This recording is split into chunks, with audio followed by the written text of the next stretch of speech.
Hello everyone, कैसे हैं आप सभी। उम्मीद करता हूं कि आप सभी एकदम बढ़िया होंगे।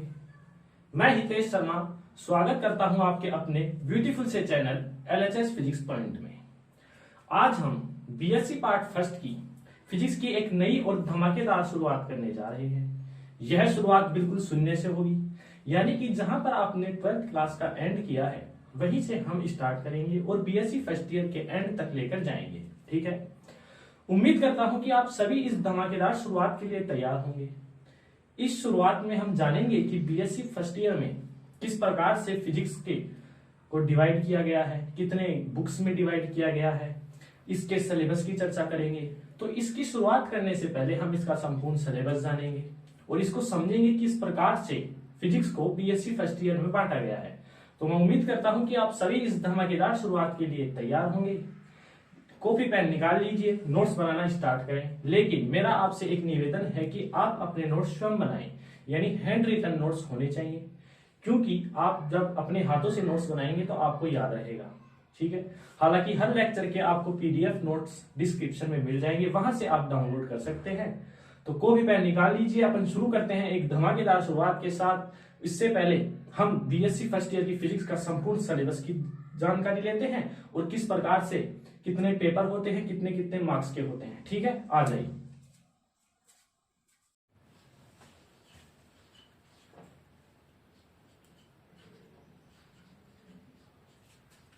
तो यहां पर हम बीएससी फर्स्ट ईयर की शुरुआत करेंगे। अपने पास सब्जेक्ट होगा फिजिक्स। तो देखिए, 12th तक हमने एक बुक चलती थी अपने फिजिक्स की, उसी में सब एक साथ हम अध्ययन करते थे। प्रकाशिकी का भी, कुछ स्थिरवैद्युतिकी के भी चैप्टर थे, कुछ यांत्रिकी का भी अध्ययन किया था। यहाँ पर हम इन्हीं का विस्तार से अध्ययन करेंगे। यानी फिजिक्स को बीएससी फर्स्ट ईयर में 3 बुक्स में डिवाइड कर दिया गया है। पहली है मैकेनिक्स, दूसरी है इलेक्ट्रोमैग्नेटिज्म और तीसरी है ऑप्टिक्स, यानी यांत्रिकी, विद्युत चुंबकत्व और प्रकाशिकी।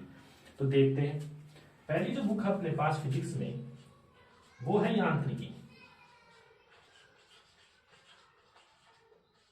जिसे इंग्लिश में मैकेनिक्स बोलते हैं, जो कि 12th में हमने बेसिक्स इसके पढ़े थे। ठीक है, दूसरी की यदि मैं बात करूं तो इलेक्ट्रोमैग्नेटिक है।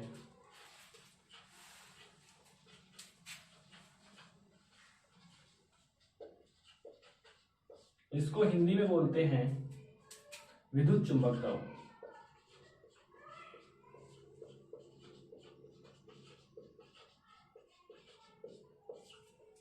और तीसरी, जिसको आप बहुत ही बढ़िया तरीके से जानते हैं, ऑप्टिक्स। आप सभी की फेवरेट होगी ऑप्टिक्स। ठीक है, तो ये 3 बुक्स चलती हैं अपने बीएससी फर्स्ट ईयर में, मैकेनिक्स, इलेक्ट्रोमैग्नेटिज्म और ऑप्टिक्स, है ना।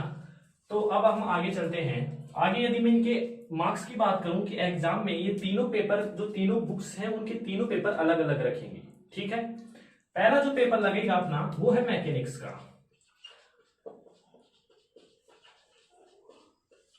पहला जो पेपर लगेगा यांत्रिकी का लगेगा।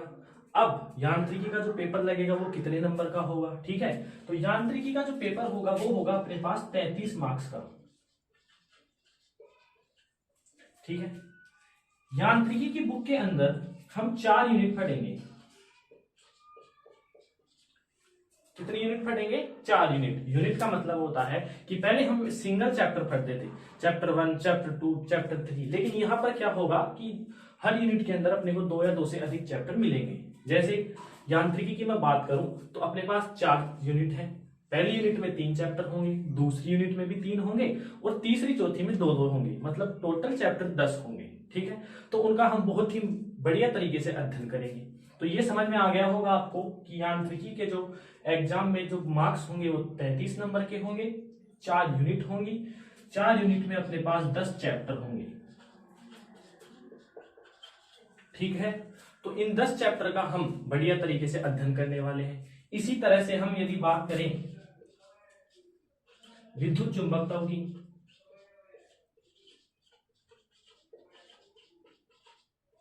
तो ये भी हम विस्तार से जानेंगे। शायद ट्वेल्थ क्लास के अंदर इसका पहला और दूसरा चैप्टर विद्युत चुंबकत्व का ही था। ठीक है, यहां पर उनको भी क्या कर दिया गया है, विस्तार रूप बना दिया गया है।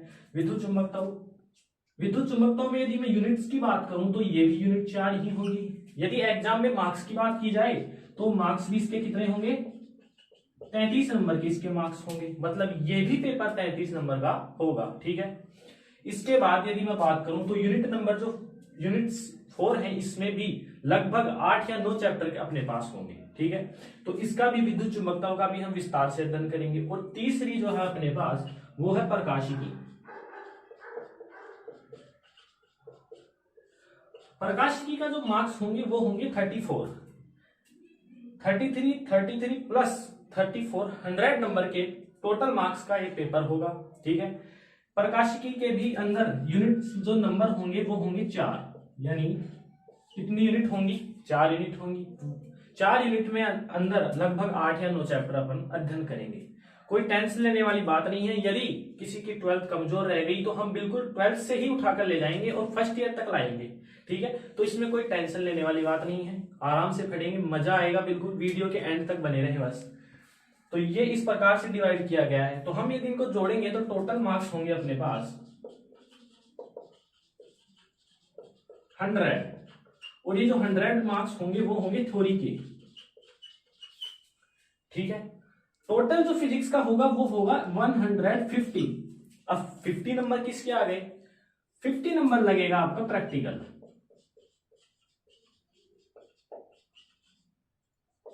समझ में आता है, मतलब कि अब आपको क्लियर हो रहा होगा कि 12th के बाद जैसे ही अपन फर्स्ट ईयर में आए तो उन्हीं को 3 ब्रांचों में विभाजित कर दिया, मैकेनिक्स, इलेक्ट्रोमैग्नेटिक और ऑप्टिक्स। मैकेनिक्स की यदि मैं बात करूं तो यहां पर 33 मार्क्स का आपका एग्जाम पेपर होगा, जिसे थ्योरी बोल देंगे। इसमें यूनिट्स की संख्या होगी 4, प्रत्येक यूनिट में अपने पास 3 या 2 चैप्टर होंगे, मतलब टोटल चैप्टर 10 होंगे मैकेनिक्स में। इसी प्रकार यदि विद्युत चुंबकत्व की मैं बात करूं तो इसमें भी यूनिट 4 है, प्रकाशिकी में भी यूनिट 4 है। प्रकाशिकी में 1 नंबर एक्स्ट्रा हो जाता है क्योंकि थोड़ी जो नंबर है अपने को 100 करने होते हैं। ठीक है, तो यहाँ पर 100 नंबर के टोटल मार्क्स थ्योरी के हो जाएंगे और 50 प्रैक्टिकल के। इस प्रकार अपना जो टोटल पेपर होगा वो लगभग कुल मिला के 150 का हो जाएगा। ठीक है, यहां तक आपको समझ में आ गया होगा, तो आप नोट करिए।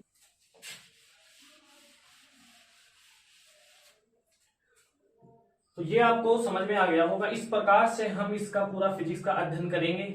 तो सबसे पहले यदि मैं बात करूं, अपन स्टार्ट करेंगे यांत्रिकी। सबसे पहले जो अपन बुक स्टार्ट करेंगे वो है यांत्रिकी।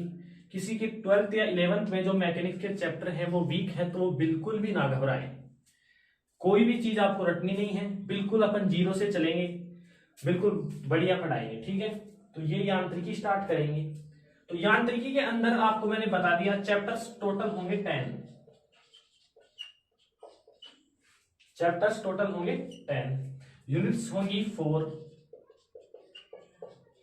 और मार्क्स होंगे 33।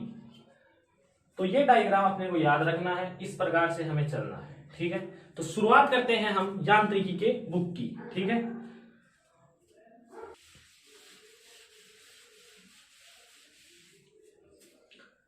सबसे पहले यदि मैं यांत्रिकी की बात करूं तो देखिए यांत्रिकी क्या है, भौतिक विज्ञान की वह शाखा जिसके अंतर्गत किसी भी वस्तु है, पिंड है, उसकी विराम या गति अवस्था का अध्ययन किया जाता है, वह यांत्रिकी कहलाती है। ये एक भौतिक विज्ञान की तो शाखा है। अपन ने 12 तक सब इनको मिक्स में पढ़ा, जैसे ही फर्स्ट ईयर में आए तो इनको 3 भागों में डिवाइड कर दिया। तो ये किसकी शाखा हुई, भौतिक विज्ञान की, यानी भौतिक विज्ञान की वह शाखा जिसके अंतर्गत विभिन्न वस्तुओं की विराम तथा गति अवस्था का अध्ययन किया जाता है, यांत्रिकी कहलाती है। इसको अपन लिख भी सकते हैं, देखिए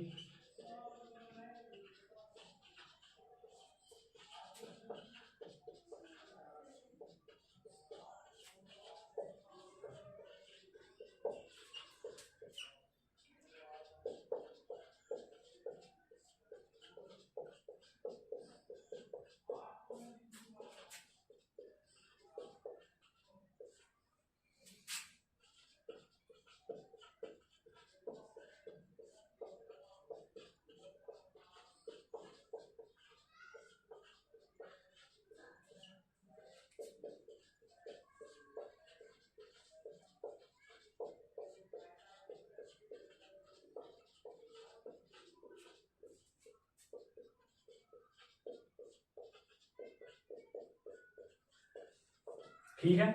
भौतिक विज्ञान की वह शाखा जिसके अंतर्गत विभिन्न वस्तुओं की विराम तथा गति अवस्था का अध्ययन किया जा सकता है।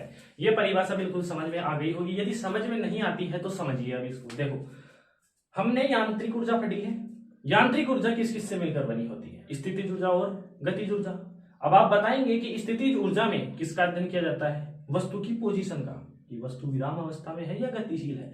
तो शायद आपको पता होगा कि स्थितिज ऊर्जा में वस्तु विराम अवस्था में होती है, ठीक है। इसी प्रकार यदि मैं गतिज ऊर्जा की बात करूं तो गतिज ऊर्जा में वस्तु गतिशील हो जाती है।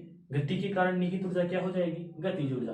यानी सीधा सीधा हम इसमें कह सकते हैं कि यांत्रिकी की ये जो बुक है उसके अंदर हम कणों के या पिंड के या वस्तुओं की विराम या गति अवस्था का ही अध्ययन करेंगे। यदि आपके पास कण स्थिर है, मान लीजिए कण कोई है वो स्थिर है, तो उसका प्रॉपर्टीज क्या है, वो किस प्रकार का व्यवहार करता है, उसका अध्ययन करेंगे। यदि वही पार्टिकल आपके पास गतिशील हो जाता है तो उस पर कौन कौन से बल लग जाएंगे, वह किस प्रकार से अपनी प्रॉपर्टीज को बदल देगा, तो इसका हम टोटल इसका ही अध्ययन करने वाले हैं पूरी बुक के अंदर, ठीक है। तो ये परिभाषा में कोई दिक्कत नहीं होगी, मैं उम्मीद करता हूं समझ में आया होगा। अब यांत्रिकी कितने प्रकार की होती है? अभी परिभाषा में बता दिया है कि 2 प्रकार की होंगी। आप इसको यांत्रिक ऊर्जा से समझ सकते हैं क्योंकि यांत्रिक ऊर्जा में स्थिति और गति ऊर्जा से मिलकर बनी होती है। तो इसी प्रकार मैं बात करूं यांत्रिक ऊर्जा,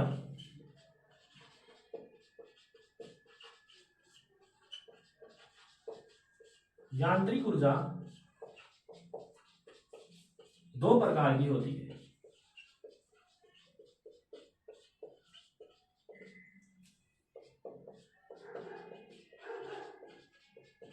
पहली होती है अपने पास स्थिति की और दूसरी होती है गति की, ठीक है। स्थिति की यांत्रिकी में यदि तो स्थिति की जो यांत्रिकी है इसमें आप समझ गए होंगे कि इसमें वस्तु की स्थिति के बारे में अध्ययन किया जाएगा और इसमें वस्तु की गतिकी के बारे में अध्ययन किया जाएगा। समझ में आ गया? स्थिति की क्या परिभाषा होगी? यांत्रिकी की वह शाखा जिसके अंतर्गत वस्तुओं की विराम अवस्था का अध्ययन किया जाता है। लिख देते हैं अपन।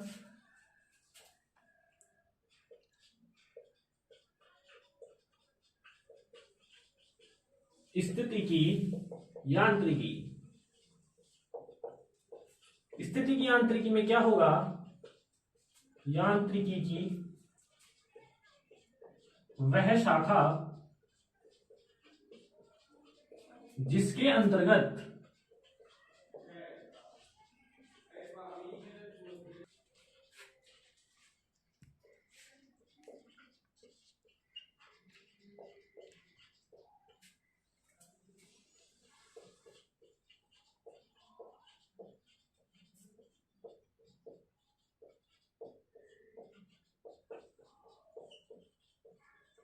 देखिए स्थिति की यांत्रिकी की वह शाखा जिसके अंतर्गत वस्तुओं की विराम अवस्था का अध्ययन किया जाएगा क्या कहलाएगी?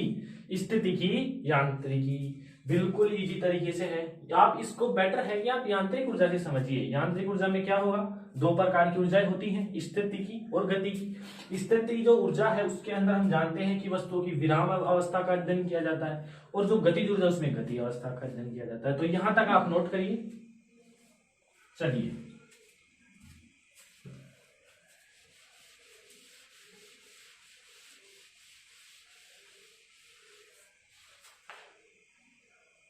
दूसरा अपने पास आता है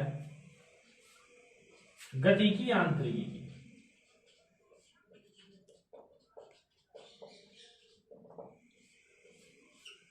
गति की यांत्रिकी की क्या है? यांत्रिकी की वह शाखा जिसके अंतर्गत वस्तुओं की गति के बारे में अध्ययन होगा। मतलब यदि आपका कोई पिंड है या कण है, वस्तु है, वो गतिशील है तो उस पर कौन कौन सी प्रॉपर्टीज लागू हो जाएंगी, कौन से बल हो जाएंगे, वह त्वरण किस प्रकार का होगा, क्या वह त्वरण आभासी होगा या गतिशील होगा, कैसा त्वरण होगा, वास्तविक होगा, वास्तविक बल लगेगा या आभासी बल लगेगा। ठीक है, तो लिखते हैं अपन इसकी परिभाषा। यांत्रिकी की वह शाखा जिसके अंतर्गत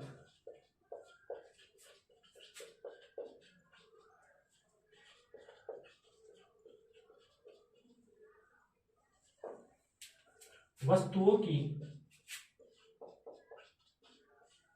गति अवस्था का अध्ययन किया जाता है।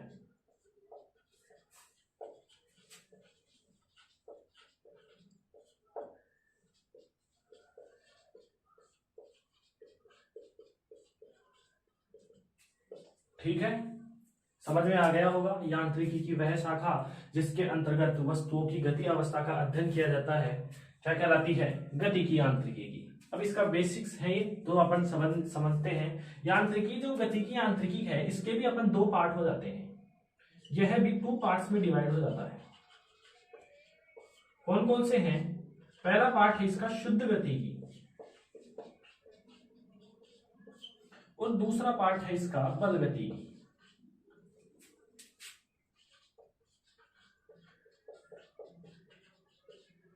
ठीक है, ये गतिकी जो यांत्रिकी है उसको कितने भागों में विभाजित किया? 2 भागों में। पहला है शुद्ध गतिकी, दूसरा है बल गतिकी। अब देखिए इनकी डेफिनेशंस भी देखते हुए चलते हैं। शुद्ध गतिकी में क्या होगा, मैं पहले आपको इसके बारे में बता देता हूं। शुद्ध गतिकी बल गतिकी, नाम से आपको पता चल रहा है एंड में दोनों की गतिकी है, मतलब वस्तु गति करने वाली है। समझ में आता है? नाम में दोनों तरफ गतिकी है, मतलब वस्तु गति करेगी। लेकिन शुद्ध गति में क्या होगा, वह गतिकी इसमें भी वस्तु गति करेगी और इसमें भी वस्तु गति करेगी, लेकिन इसमें गति के कारण ज्ञात नहीं होंगे। जबकि बल गतिकी में अपने पास गति के कारण क्या होंगे? ज्ञात होंगे। मतलब कि बल गतिकी में जो गति होगी वस्तु की वो हम बता सकते हैं कि यह किस कारण हुई है, लेकिन शुद्ध गतिकी में हम इसका अनुमान नहीं लगा सकते हैं कि गति किस कारण हो रही है। तो परिभाषा आपको समझ में आ गई होगी, लिख देते हैं। शुद्ध गतिकी क्या है? इसमें वस्तु की गति के बारे में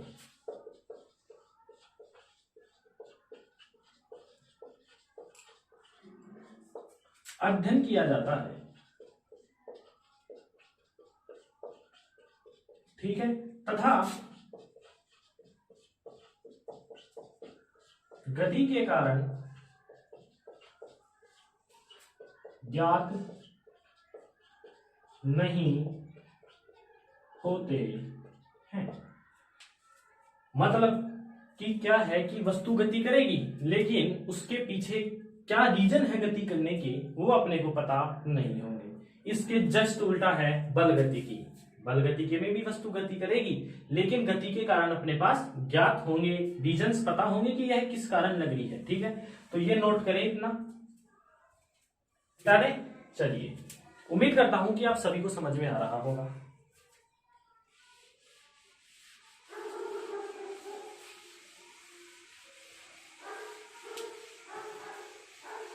तो हमने पढ़ ली है, इसके बाद हम पढ़ने जा रहे हैं बल गतिकी। बल गतिकी क्या है? इसमें वस्तु की गति के बारे में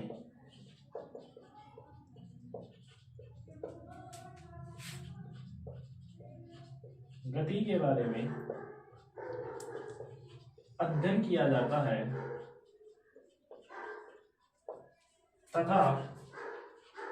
तथा इसमें वस्तु की गति के कारण ज्ञात होते हैं।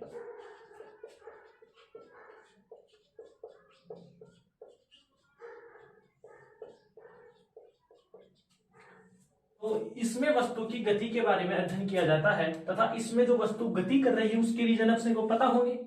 ठीक है, तो ये कौन सी है? बल गतिकी। तो मैं उम्मीद करता हूं कि आपको यहां तक समझ में आया होगा। ठीक है, तो इसमें वस्तु की गति के बारे में अध्ययन होगा और गति के कारण ज्ञात होंगे। तो मैं उम्मीद करता हूं कि आपको यहां तक बिल्कुल समझ में आया होगा। ये बेसिकली एक इंट्रोडक्शन था, एक यांत्रिकी की नई शुरुआत थी। लेकिन कोई भी यदि यहां तक परेशानी आती है तो आप कमेंट बॉक्स में जरूर कमेंट करें और आसपास के वातावरण को बिल्कुल भी दिमाग में ना लाएं।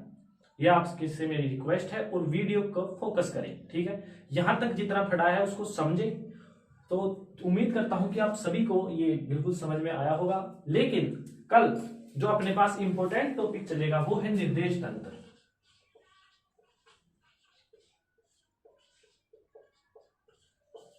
निर्देश तंत्र में हम पढ़ेंगे कि निर्देश तंत्र कितने प्रकार के होते हैं। अब तक अपन ने केवल एक ही निर्देश तंत्र का अध्ययन किया है, वो है कार्तीय निर्देश तंत्र, जिसमें 3 एक्सिस होती हैं, X axis, Y axis, Z axis. लेकिन यहाँ पर कार्तीय निर्देश तंत्र के साथ अपन ध्रुवीय निर्देश तंत्र का भी अध्ययन करेंगे। हालांकि निर्देश तंत्र 3 प्रकार के होते हैं, कार्तीय निर्देश तंत्र, ध्रुवीय निर्देश तंत्र और बेलनीय निर्देश तंत्र।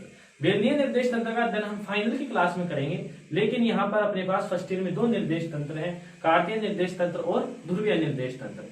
तो निर्देश तंत्र का जो टॉपिक है वेरी वेरी इंपॉर्टेंट है। तो मिलते हैं एक अगले नए लेक्चर के साथ, धमाकेदार शुरुआत के साथ। तब तक आप पढ़ाई करते रहें। All the very best.